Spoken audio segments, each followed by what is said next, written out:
So I'm going to talk about webhooks. For me personally, webhooks sounds like the craziest, most technical concept. As a non-technical person, I'm not a developer. I tried to learn how to code maybe 15 times in my life and failed drastically. With that being said, I managed to build hundreds of no-code automations using Webhook. So Webhook, it's quite simple. You have one service, one app, like Airtable, for example, and you want that whenever someone submits data to a record on Airtable, when someone submits a record to Airtable, you want that data to go to somewhere else, like, I don't know, like Make, or maybe Calendly, or I don't know, there are billions of services that you can take data from one place to another. And Webhook is a very great way to do so. It can be, for example, when form is submitted. That's a very common use case for me.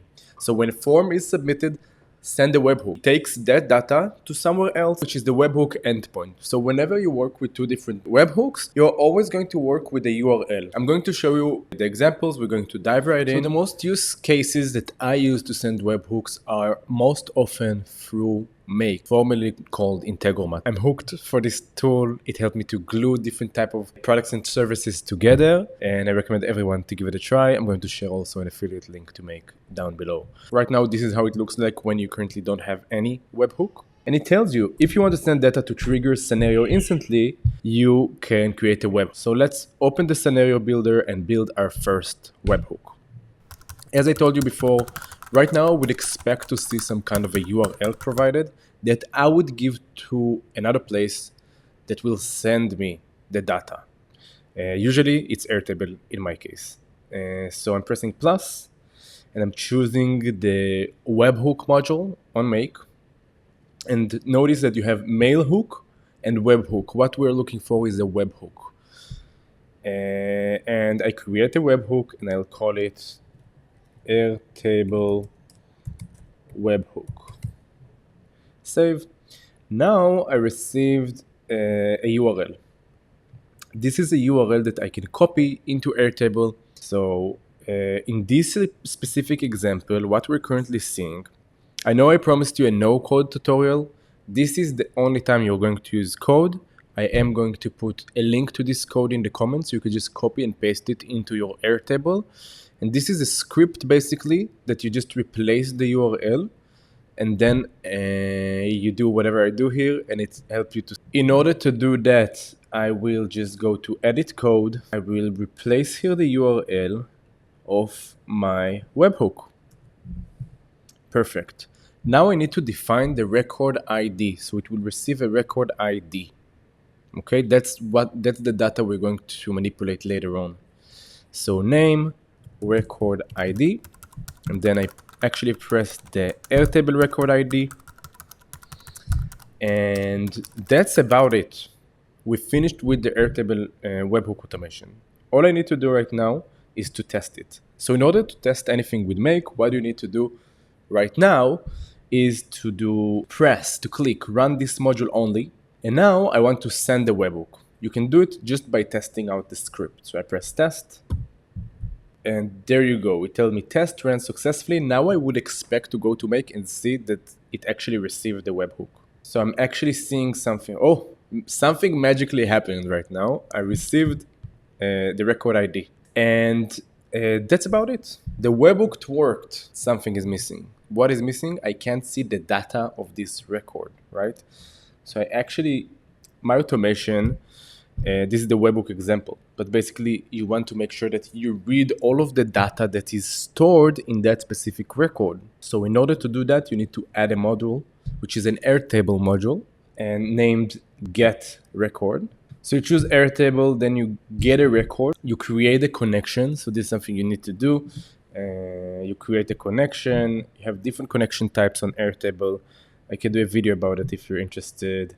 I'll go with Airtable auth, save. Now it will jump into my Airtable and I will approve the connection. So I'll grant access to all bases. And now I'll pick the right Airtable. In this specific scenario, we're building an automation for this. And what I'm doing right now, in order for Airtable to actually read the record ID, I just connect the record ID to Airtable. That's about it. If you want to test it also, you can actually take this record ID, the exact one we tested before, okay? And we can run this module only and test it just using that record ID, and then it will get all of the data of the staff members of this project, okay? And which is great. So it helped me to unpack the data of that record ID. So let's run the whole thing and let me show you how it works. So I press test, the data is received. So now in order to actually build this trigger on Airtable, I'm going to build this automation. This automation is going to be triggered only when I press a button. So let me show you exactly how I'm going to build it. So I'm going to my data, and let's go to staff monthly form. And I want to go through this data. Every time that someone from my staff submit it, I want to make sure that it's okay. And then I want to send it to Make. So I created this button named Send to Make. And the way that this button works is quite simple. I've created this view, a new view, and I call this view Send to Make. And I have a filter on this view, the button Send to Make, that it's showing the data only where the button Send to Make is clicked. Then I can build an automation that says something like, hey, I want you to run this script that sends the webhook only when record enters a view. Let me build it from scratch real quick. I create an automation when record enters a view, and I pick that table, staff monthly form, send to Make to, choose record, Katie. Now, whenever I press this button, I want to send that data to Airtable. So I could modify it. Maybe I can send it to ChatGPT. Maybe I could do other stuff with it. So when it enters a view, I want you to run the script. So what I do, as always, I just go to the run a script that I used before, and I copy and paste it here because I don't write code. I just copy and paste it, and that's my code. Then I need to pick the webhook from Make. So I'm grabbing it real quick, and I switch it here. Then I add the record ID as an input variable. That's the most technical thing you'll have to learn today. And I create record ID, add a value, Airtable record ID, and now I want to test it real quick. So remember I pressed Katie. So now when I press test, I should see Katie's data. Let's see. So test, going back here, it sends the record here, okay? Now it's unpacking it with the get a record ID and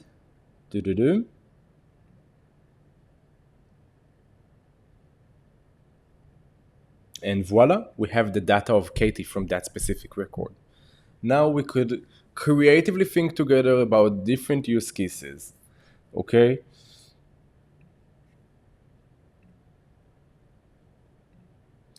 So there are many different use cases that you could possibly use the webhooks.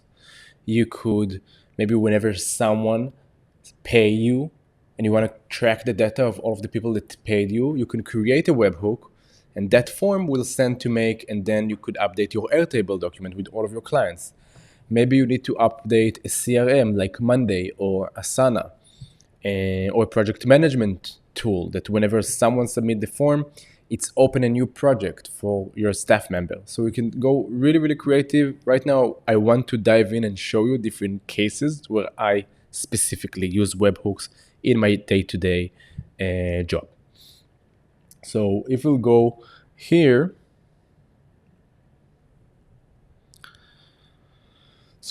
first of all, you could see that I have the documentation of all of my webhooks on Make and all of the places that I could possibly find them. So there are many, many different webhooks.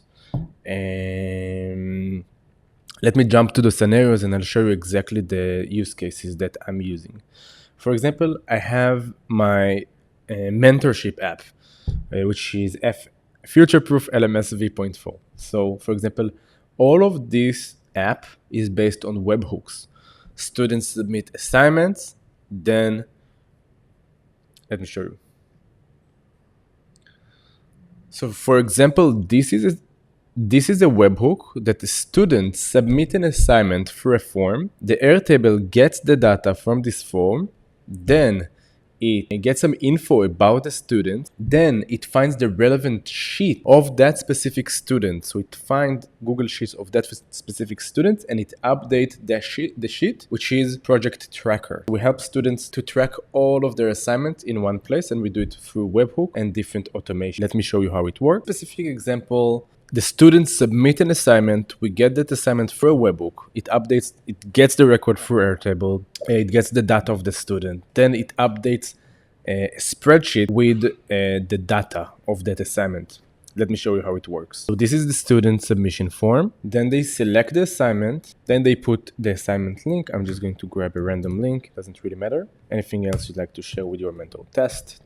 At the same time, when that webhook submitted, I'm using the exact same webhook to take that assignment and get the info of the mentor of the student and send an email, pre-written email with the assignments to the mentor of that student. So basically, once this webhook is sent, two automations run in the background. One progress tracker sheet, the other one updates the mentor of that. So let's dive in, check it real quick. I'll just press one once and run once again. And I send it and then submit the webhook. Basically two webhooks at the same time. Okay? Sent, and then the email is sent to the students and to the mentor. It's updated actually both. The students is updated that their assignment was accepted, and the mentor that they have now a pending assignment. And the update spreadsheet also ran, and it updated the progress tracker. So if I go here, I could see that the clicks flow test was updated, this exact line. If I go to my email, okay, so I see that there are two different emails. One, submission approved, great job, your assignment has been submitted. This is what the student gets, okay? And they also get data of like different examples by other students and so on. And another email is sent to the mentor. Your student Paula submitted a new assignment. You can check it out here, and also with the guidelines of how to check it. So basically, there are many different actions that happen only while submitting one single webhook. Thanks to Make, thanks to Airtable, and by the way, also thanks to Software, which is the app that I used as the front end of my Airtable automation. So this is one example of how I can use Webhook. Let me give you one more example. So one more example, for example, for our sales process. Let's say that I want to update sale. Okay, I need to run an automation that updates people on every single sale. So I have a webhook that is specifically connected to Kajabi, which is this is our payment platform and also our course platform. We update HubSpot, which is our CRM, with that sale. Then we update Airtable based on the type of product that was sold. We have different courses and different products. So we tag each product differently on Airtable. So we have filters for that based on the URL. If the URL says product A, it goes here. If it says product B, it goes here. This product, we need to set up users on Software. So it's actually creating users based on this data of that webhook. Then it's update us on Slack or email that we have a new student. So many different automations that could be connected to a single webhook. That was a tutorial about how to create webhooks and different type of use cases and how I use webhooks all the time. If you have any questions, drop a comment down below. I'd love to help you out, support you in your journey to become no-code AI automation pros. My name is Yuval Keshtecher. I've been running these things for many years now, and I want to share with you all on YouTube how to do it. See you on the next video. Try to go to my next video where I'll show you more practical use cases and drill down about how I build this type of automations. See you next time. Bye.